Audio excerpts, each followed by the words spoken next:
Transferring wealth successfully starts with asking yourself questions that will give your family a better life now and for generations to come.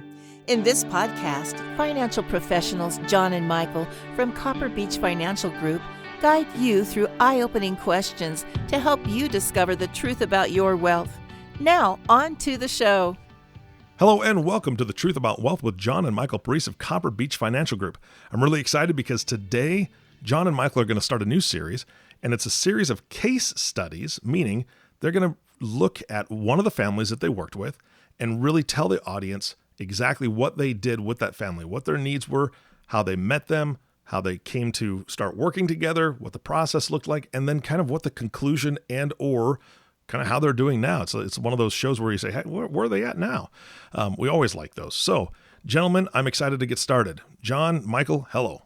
Eric, how are you today? I told you I'm excited, John. I love this kind of fun stuff. Yeah. How you doing, Eric? We're excited too. All right. Yeah, we're kind of excited about this series because I think when you put meat on the bones, as the term a lot of people use, you kind of get some clarity on why certain families go in certain directions and the guidance they need to make sure things get where they want it to be as a family, and focusing on some of these key areas. It's a surprise for most families when we address or ask certain questions. I didn't know that was an issue. Now I know it's an issue. We need to fix that. So it's a discovery as well, Eric, is what I'm trying to get at. Yeah. But we're going to focus on this one family we have on the West Coast. It's a funny family. You need a couple cocktails after you get done with this gentleman. But when we first met him, he was very concerned about, as you can imagine, income tax. He lives in California, a very high tax state. He was concerned about risk management. He owns a electric contracting company. Okay. And he had a lot of risk exposure. And we had a podcast on a segregated asset plan, that insurance structure we put in Puerto Rico. Yep. And you should, if you don't know what that is, listen to our podcast. Mark Sims did a great job outlining that benefit. But our client really liked that idea. So we started our initial conversation on one specific topic. And from that topic, after we explained to him how the segregated asset plan worked and all the pieces of the pie, we moved on. He was curious. So what else do you guys do at Beech? And the conversation went on for a little while longer. And we realized after about an hour conversation, he had 5 major areas that he was concerned about. It was business succession. Again, that income tax exposure, that family risk management, that was a key issue. He had business risk management. He had employee retention and key man planning. It's interesting. Google was stealing all his employees. I'll get into that in a little bit. And general asset protection. A lot of our families get concerned about protecting assets. And I know we had that on one of our podcasts as a key issue, but it's pretty consistent with the families we work with. But those are the areas that we're going to talk about today. And I'm going to start with the business succession story. That's a story around, he had a key man in his company, and he was pretty much running the show. Our client was out gallivanting, skiing in the mountains and having fun. And this high-end executive was running the company. And this gentleman had no succession to his business, which we see quite often. And he just said, I'm just going to give it to this particular gentleman. He's going to run it. I have 2 daughters. They're not interested in the business. I have no succession to any family members. I'm just going to give it to this guy. And I said, oh, okay, hold on. But that's not, you just can't do that. Let's go through that process. So through the discovery of that conversation, we helped him through ideas and concepts around how we might want to transition his business. The income tax exposure was kind of coordinated with that because we talked about selling his company outright to a competitor or to a third party, but there's always tax exposure to that. If you remember, again, in one of our podcasts, when you sell an asset, you have to pay capital gains. So he was concerned about the income tax exposure he'd have in that decision. Or including if he sold that to this key executive that he had. It's really the same issue from a tax standpoint. Yeah. Now, the fun part was getting his wife on the call with us because our focus typically is we want to get everybody important involved. And we don't really know who that is initially, but his wife is very, very smart, great note taker, by the way. She's the one with the brains, and that's what we tell him all the time. And he's the one that runs the company. But she was very paramount in the first process because To her, it was about family. It was about, okay, Bob, I understand what you're going to be doing with the company you're thinking with John and Michael, but I want to make sure our girls are protected. So that's where the asset protection theme started to develop into this plan. So right. I'm going to throw it to Michael. Sure. Well, I'll touch on the first item that we started this podcast with, which is the business succession project. And as you mentioned, Dad, this business owner essentially was really ready to give the company, and I mean give the company, not sell the company, but give the company to this key executive. The key executive is very close with his family, basically like another son that he didn't have. So it was very close. But if you think about that transition, that's a major asset that is now going to be lost to the family. So how is that going to really all play out? Is that really the best way to structure that succession plan to meet both the business's needs and also the family needs? Because again, this is the largest asset that the family really owned. So when we really started having a dialogue with the family and talk about that, it turned out that maybe that was not the best course of action to really really go with. However, we still had this succession plan because the owner, Bob in this case, really did rely on this chief executive to run the company, but there was still some uncertainty around whether or not this gentleman, if he did sell the business to him, which was we kind of got him away from gifting the business and maybe more towards selling the business to him. But there's still this uncertainty around whether or not, if Bob is out of the picture entirely, whether or not the chief executive is really able to manage that company. So that was an exposure that the family was a little bit concerned about. And if you remember some of our earlier podcasts, that's really a key issue with a lot of single owner businesses in that, okay, even if I do sell that to a key management team, are they going to be capable of running the company? Are they even going to be capable to buy the company, which is another issue that we can talk about in a little bit. Do they even have the wherewithal to buy it? But if they can buy the company, what risk do I have or does my family have on that transition? Is there a buyout that's involved? Is it going to be upfront for cash? So one of the things that this business owner was looking at is he said, I want to make sure that my business and my family are protected. Most importantly, the family is protected for the value of the business if I sell this to this executive and he can't manage the company, because that's going to be a value presumably that I'm going to lose. Again, he's thinking if the company is paid to, or the company proceeds are paid to him via a buyout of some sort. So he looked at a life insurance policy. He said, I want to have a life insurance policy in place that if I pass away and the business is transitioned to this chief executive, that my family is at least going to get that value replaced back to them, even if the business goes to hell in a handbasket. They still have that value. That was one of the first things that he really wanted to focus on, because that provided that family protection that he was really looking for in this case. Yeah, and the other risk in that conversation was he had no retirement plans. He had no IRAs. He had no 401k plans. So the insurance decision was also commingled with a retirement structure, because he's going to fund this policy over the course of the next 10 years. And it's going to be a supplemental retirement structure for him, as well as a key man policy to protect his family. So in that particular design, we accomplished two objectives. Now, what's interesting about this business succession conversation is, as we just talked about, the business owner was very concerned if something happened to him, how the business would be protected.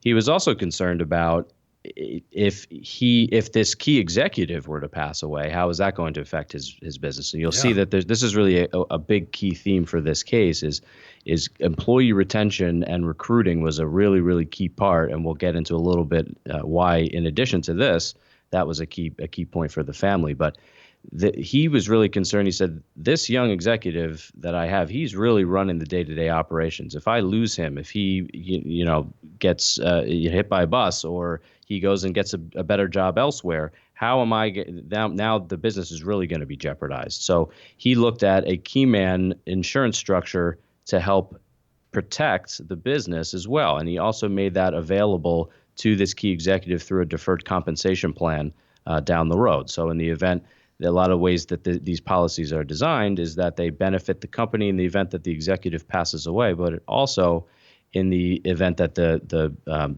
executive maintains employment with the company and retires down the road, there's a chunk of change that they can utilize to supplement their retirement benefits down the road. That was another key business succession strategy that he really liked and ultimately implemented.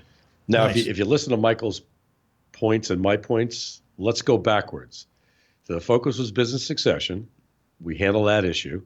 We protected it with a key man policy, which allows him to have a retirement supplement. We handled the business risk management with both not only the key man policy, but a deferred compensation strategy for the key executive. And it was also employee retention of that key person. Mm-hmm. As you see, there's a theme here. As you work with business owners, everyone really has that same focus on these issues. At least what we find, a lot of our families are concerned about all the issues we just brought up. Now, the generational asset protection is the next step in this equation. And when we got involved in the estate planning, imagine now all of a sudden we're building this big pie, these movements, these moving of these parts. What do we do with these parts? Let's get back to that segregated asset plan. Our recommendation was to have that owned potentially in a trust because they were concerned about asset protection. So we were looking at that strategy, working with the team of advisors to make sure we start to protect all these assets as well. The insurance contract, for example, on our client's life, that was going to be owned in a trust because you don't want to include that in your taxable estate if you were to pass away. So it's protection from not only estate tax purposes, but also has some income tax benefits on the accumulation inside these contracts for retirement supplements. So as you can see, a lot of dynamics here, and the client was pretty excited when he saw all these pieces start to come together. And the magic of this, at least my philosophy is when you connect all these dots to families, they see a connection on the impact it has. Mm-hmm. All these good decisions are combined with the end result's going to be my kids are taken care of, my company's protected, I'm taking care of my key executives. My wife's smiling every day because we got to make the spouses happy. If not, the world's a little different. Oh, yeah. My girls are taken care of. So you start to see it start to mold into this. It has a life of its own, basically. And the first time the client saw anyone put this together for him, and that's what he was looking for. So the benefit of all this connection of all these particular pieces is the comfort he and the client has about things are in place. They're taken care of. Yeah, now let's take another step back because I think the generational asset protection piece that you just brought up, Dad, is important because you mentioned trusts, and that was one key component that we uncovered in his audit, the family's audit, I should say, that wasn't really, from his standpoint, after we brought it to his attention, really wasn't up to snuff, and that was the trust structure that he currently had in place for his family. He had now with this growing business, these life insurance policies that were put in place, as you mentioned the term pie, Dad, that pie was starting to get a lot bigger. And when we looked at his existing trust structure, he left all of his wealth, of the family's wealth, mom and dad, to his two daughters, or to the two daughters in this case. But if you read the trust, and we've talked about this on prior podcasts, his trust had mandatory distributions at certain ages, actually at age 25 and 30, if both he and his wife were to pass away.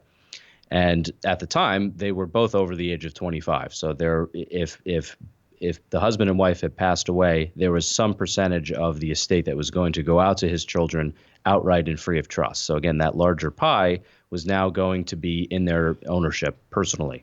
Mm. And when we had conversations with the family on what education do they have in terms of understanding the family wealth, the response we got is, well, they don't understand any of this. They're not interested in the business.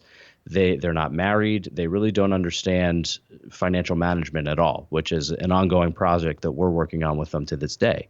But that was a big asset protection theme that when we pointed that out to the client, they said, well, we really want to make sure that gets changed. So one of the other things that we did from an asset protection standpoint is change the language of their trust documents to not have those mandatory age pour-outs, kept the assets in trust for a longer period of time, and brought in a trustee who was actually a family friend of the family to be able to make distributions out to the children at his discretion, which is an interesting asset protection dynamic shift that if you've listened to prior podcasts on some of our asset protection episodes, you'll understand. I would go back and listen to them.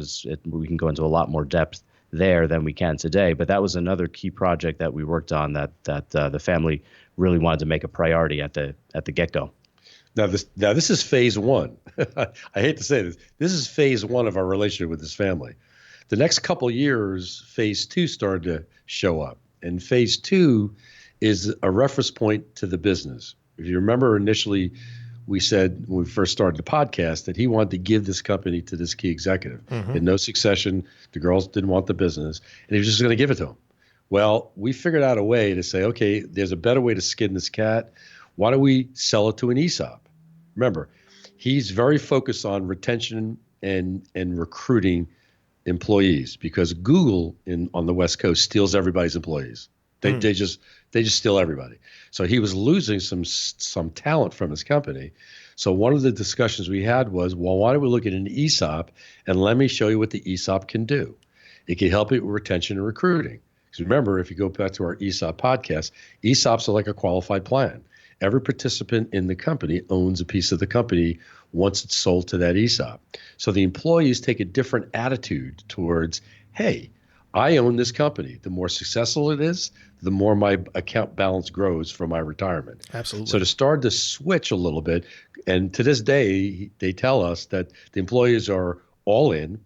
They're working harder than ever. I think he was up 30% last year in production. And this ESOP allowed him to walk away with double what he thought the company was worth, all tax-free. So we created more wealth for him by doing an ESOP structure, put more in that account, in that trust, to give more to his family members, i.e. the kids and his wife and beyond. And we also made this company protected by Google stealing everybody, because now he's starting to recruit talent, because now they know there's an ESOP involved. There's more value proposition for someone to come and work for this firm.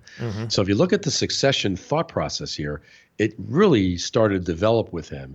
And right now, he's no longer the owner of the company. He's sold it to an ESOP. He's being bought out over the next, I think he's 2 years, 3 years, Michael? Probably another 2-3 years from now, yeah. And he's out of the company, but this executive now has a lead position. He's a part owner, obviously, in the ESOP, and this company is growing like crazy. So it's a real good exit strategy for the client, and it's a great strength position for the employees. And as I said, they're growing it this year at 30% with this particular structure. So when you look at these designs, it has huge impact. Now, the key is, how do you track all this? Now, every quarter, part of our process, if you recall, we meet with our clients either face-to-face or through a WebEx or GoToMeeting to keep everybody on track of all these pieces, that big pie that Michael and I just talked about. Someone's got to keep track of this. So he's very comfortable that everything is in track. Now, here's another important part of the discussion we had with him.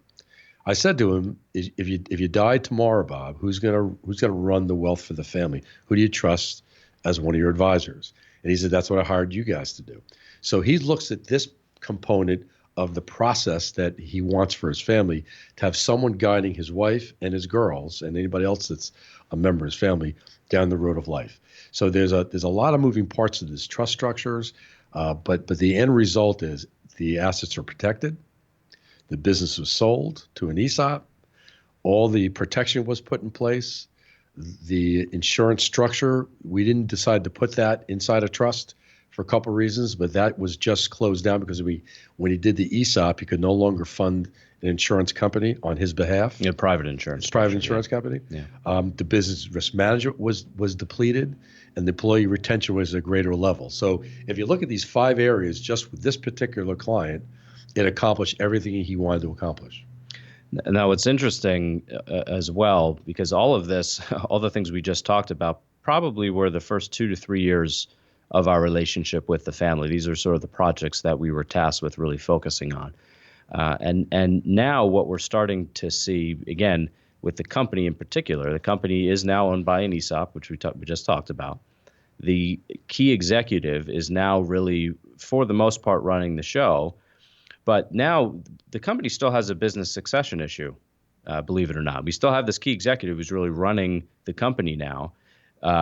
You almost have more of a business succession issue in some way, because it's not just now the business owner doesn't own it anymore. The ESOP owns it. So it's a little bit of a different dynamic. So one of the things that we just actually probably within the last 2 months just worked with this business and with the family is to bring in a CFO specific to the business, to help the business and help this key executive, because they found through an analysis that they had great talent at the let's say the entry level, but they really needed a good management team surrounding this key executive to really help strengthen the longevity of the company. So that's a project that we helped them do. This is not something that every business owner we work with needs, but in this particular case, it was a really we think a key need, and that really does protect the family and the ex-business owner as well, because again, if you remember the ESOP transaction, he is owed money from that transaction over the next 2 to 3 years. So again, this is now a business succession and family protection plan as well. Make sure that we build good talent inside of that ESOP to be able to pay out the family and get all of the full value of that company out to the family. Yeah, most business owners we work with, Eric, they work in the business, not on the business. So this is that key piece, and we convince Bob to say you need to take the next step for that protection. And Michael brought up a great point. We had multiple dialogues with him and his key executive, and they both agreed. Now, the CFO we brought in is knocking the ball out of the park. I got a call from him the other day, Bob. The other day, he goes, I'm going to love this guy. I'm going to kiss him every time he walks through the door because he has such impact. So you got now Bob at a different level. You got the executives comfortable. As you start to see the succession conversation takes a lot of effort to make sure it gets in the right focus. So, but it ebbs and changes and flows a little differently, doesn't it? From the way you started, he had one concern. It ended up where he had a great success in that transition, but the concerns were there, and we fixed those as well. So it's a process through discovery. And again, this is a 5-year client. So from part A, we started. Now we're probably at F someplace, still developing. He just moved out of California. He's building a house in another state. He's doing some really creative things. Going to open another business in another state. So there's a lot of moving parts to these families. But staying on top of these objectives, and we have a sheet that we track activity with these families. And Michael and my team do a great job on making sure every quarter we remind clients on projects we're working on, things still need to be accomplished, successes that we had along the way, and keep reminding them of all the good things that everyone's done along the way. Fantastic. I have one last question. I know we're out of time, but I didn't hear at the beginning of the podcast, how large was this company? How many employees altogether? About 80 employees? I think about 80, yeah. About 80 employees. Okay, and when you're working with these families, when you're looking at their businesses, what sizes are we talking? Are we talking, they get 5, 10 employees, up to 80, up to 100, up to 200? Who are you working with in general? Yeah, all our clients are different. So I would say the largest client we have about 120 employees, Michael. Yeah, I think that's probably the smaller end of the scale for employees. Very small, closely held businesses.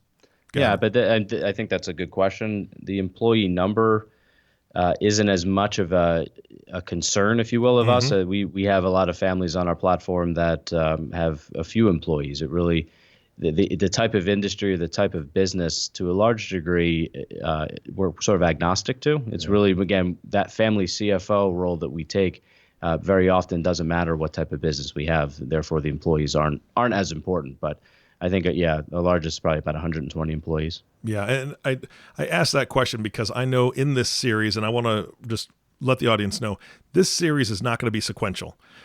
They're going to be sprinkling in case studies every so often to the podcast recordings as they come up with some other things that they want to talk about and other families that they want to focus on, so that you can get an idea of all the things that they're doing. So this one was very specific. And I'm just going to challenge you right now, guys. I'd love to hear one where there was a company with maybe 20 or less employees for the next case study, because I think there's a lot of people listening to this podcast right now that probably are in a smaller business than maybe they don't have 80 employees. Maybe they've got 5, 10, but they're still thinking, these things that you're triggering in them. So I'd love to do that for the next case study. And again, audience, they're going to be touching on all these different areas that they just talked about today. Whatever the family's greatest needs are, they're going to focus on those. So they may not hit every little spot that they worked with the family on, but that's only because, that'd be a 3-hour podcast, for sure. So we want to keep your time valuable as you're listening to this and learning things. John and Michael, I know we've done it before. Can you give out the number that they can reach you at? Because I guarantee there's people listening going, man, these are some great strategies. Plus, they need to know where to find those past podcasts you mentioned. And I know that somebody at the front desk can help point them in the right direction. Sure. Our phone number is area code 988-8300. All right, guys, thank you so much. This was probably your best podcast so far. I loved it. Great. Well, thank you. Thank you, Eric. We always have fun doing them. Absolutely. And I want to thank you for listening to the Truth About Wealth podcast with John and Michael Parise. If you have not subscribed to the podcast yet, please click the subscribe now button below. This way, when John and Michael come out with a new podcast, it'll show up directly on your listening device. This makes it much easier to share these podcasts with your friends and family. Again, thanks so much for listening today. For everyone at Copper Beech Financial Group, this is Eric Johnson reminding you to live your best day every day. And we'll see you next time. Thank you for listening to the Truth About Wealth podcast. Click the subscribe button below to be notified when new episodes become available. The information covered and posted represents the views and opinions of the guest and does not necessarily represent the views or opinions of Copper Beech Financial Group. The content has been made available for informational and educational purposes only. The content is not intended to be a substitute for professional investing advice. Always seek the advice of your financial advisor or other qualified financial service provider with any questions you may have regarding your investment planning. This material is for informational purposes only. Neither APFS nor its representatives provide tax, legal, or accounting advice. Please consult your own tax, legal, or accounting professional before making any decisions.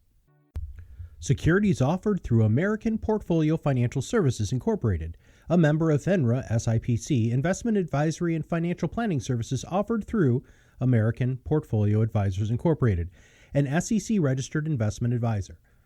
Copper Beech is an unaffiliated entity of APFS and APA. Any opinions expressed in this forum are not the opinion or view of American Portfolios Financial Services Incorporated, APFS, or American Portfolios Advisors Incorporated, APA, and have not been reviewed by the firm for completeness or accuracy. These opinions are subject to change at any time without notice. Any comments or postings are provided for informational purposes only and do not constitute an offer or a recommendation to buy or sell securities or other financial instruments. Readers should conduct their own review and exercise judgment prior to investing. Investments are not guaranteed, involve risk, and may result in a loss of principal. Past performance does not guarantee future results. Investments are not suitable for all types of investors.